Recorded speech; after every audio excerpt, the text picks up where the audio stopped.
So, why do we buy the things we buy? I mean, really think about it. Is it just about the quality of the product, the price tag, or is there something else going on? Well, today we're going to dive deep into how the most successful brands out there aren't just selling you stuff anymore. Nope, they're selling feelings, they're selling identities, and, most importantly, a sense of belonging. And honestly, there's no better example of this than a water bottle. Seriously, the Stanley Cup. It's just a reusable bottle, right? But somehow it's become this massive viral sensation, a cultural icon that people are literally fighting over in stores. It just makes you wonder, why? What is going on here?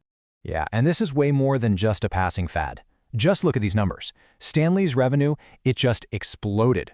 We're talking from about $74 million in 2019 to an absolutely mind-blowing $750 million in 2023. So figuring out how they pulled that off, well, that's going to show us the new playbook for building a brand today. And it all kicks off by avoiding one classic mistake. All right, so to really get why brands like Stanley are just crushing it, we've got to look at the flip side. Why do so many other companies fail? Turns out it often boils down to this one big business blunder, a trap that, even the biggest industries have fallen into. And that trap has a name. It's called marketing myopia. The whole idea came from a Harvard Business School professor, Theodore Levitt.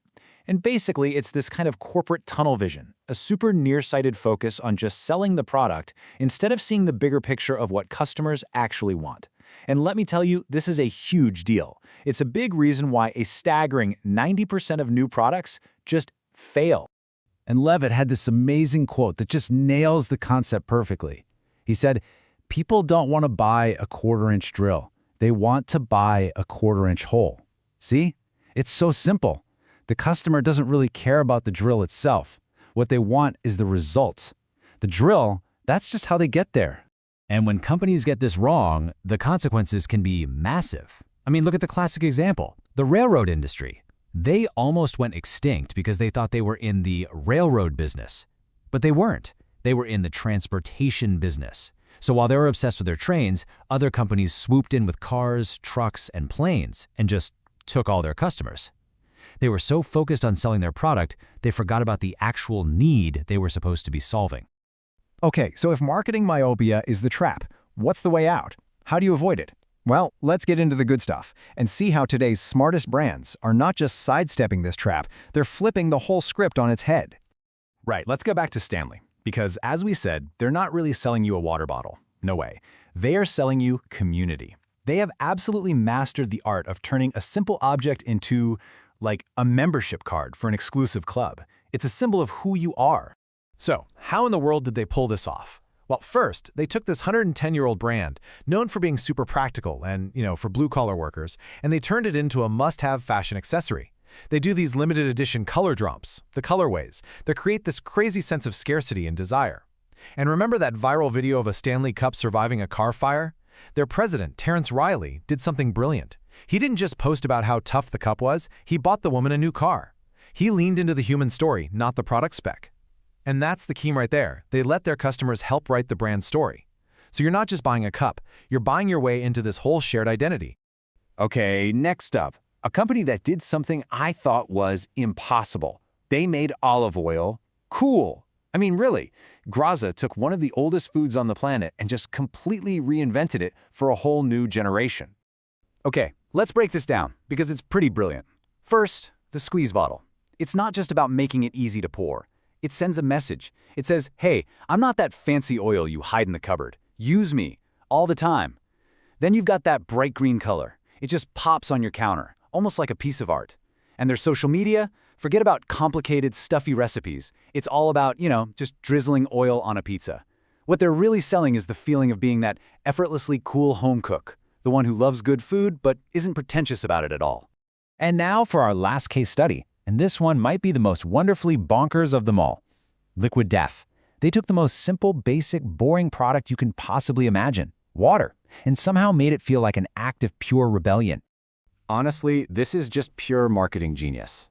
They looked around and realized there's this huge group of people who just don't connect with that, pristine yoga mat wellness vibe of most water brands. So what did they do? They ran in the complete opposite direction.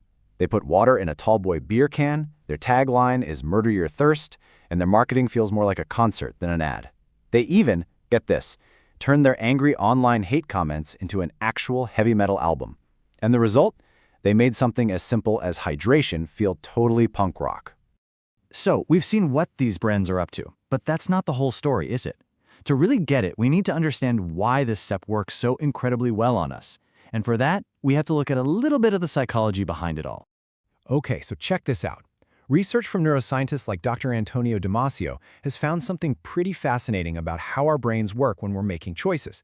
We like to think we carefully weigh all the pros and cons, but we don't. The truth is, we make the decision with our emotional brain first. A rational brain just kind of shows up later to invent a good reason for the choice we've already made. And the best brands, they know this inside and out. They're not trying to win a debate with you. They're trying to make you feel something. And you know, it goes even deeper than that. On a fundamental level, we're all just trying to answer that huge question, who am I? And honestly, that can be exhausting. Brands, well, they offer a kind of shortcut. By buying a certain thing, we get to instantly put on the identity that comes with it. It kind of eases that pressure of figuring it all out for ourselves by just telling us who to be. You can be the cool cook, the rebel, or part of the in crowd, just like that. You can really see this shift when you look at how ads have changed over the years. Okay, look at this old perfume ad from the 1950s. It's all about the features, right? It's literally trying to describe a smell with words like French genius and American touch. Now, look at the modern Armani ad. It tells you basically nothing about the product, nothing at all. Instead, it's all about creating a vibe, a mood, a feeling of ethereal beauty. It's not selling a scent, it's selling an identity. So, the ultimate goal here, it's about something way bigger than just racking up sales. Because when people feel that emotional connection, when they feel like they're a part of something, they stop being just customers. They turn into passionate advocates for the brand. They become your best marketers, telling the story for you. Now, this is all incredibly powerful stuff for sure, but it also brings up some really important questions for all of us. As this whole trend gets even more intense, what does it actually mean for us, the people doing the buying? Well, the future is pretty much already here. AI is making it possible to target our micro-emotions, personalizing these brand stories to a degree that's kind of spooky. That line between marketing and entertainment, it's basically going to disappear. But I think this will also trigger a kind of pushback from consumers, a demand for way more transparency, and maybe even new tech to help us figure out if a brand's promises are actually legit. And this is really where things get tricky for us. I mean, look at this. A huge majority of us say we want to buy from brands that align with our personal values. But as marketing gets scarily good at manufacturing feelings, how are we supposed to tell the difference? How do you know if a brand is genuinely good versus one that's just using some slick greenwashing or emotional tricks to get your money? So, after all that, what are the big takeaways here? Well, first, that emotional connection is the new currency. But it has to be authentic. People can smell a fake from a mile away. Second, building a real community around your brand is way more powerful than any traditional ad campaign you could ever run. And third, innovation doesn't always mean inventing something brand new. Just look at Graza and Liquid Death. They just found brilliant new ways to make us feel about something old. When you step back and look at the big picture, what we're witnessing is this fundamental change in how we relate to the things we buy. It's like we're moving away from a purely transactional economy to a relationship economy. Products aren't just products anymore. They're vehicles for our identity, for community, and for how we express ourselves to the world. So, I want to leave you with one final thought. The next time you feel that pull, that desire for the newest it product, just pause for a second. Look right past the thing itself and ask yourself one simple question. What is the emotion that they're really selling me? Is it belonging? Is it rebellion? Is it confidence?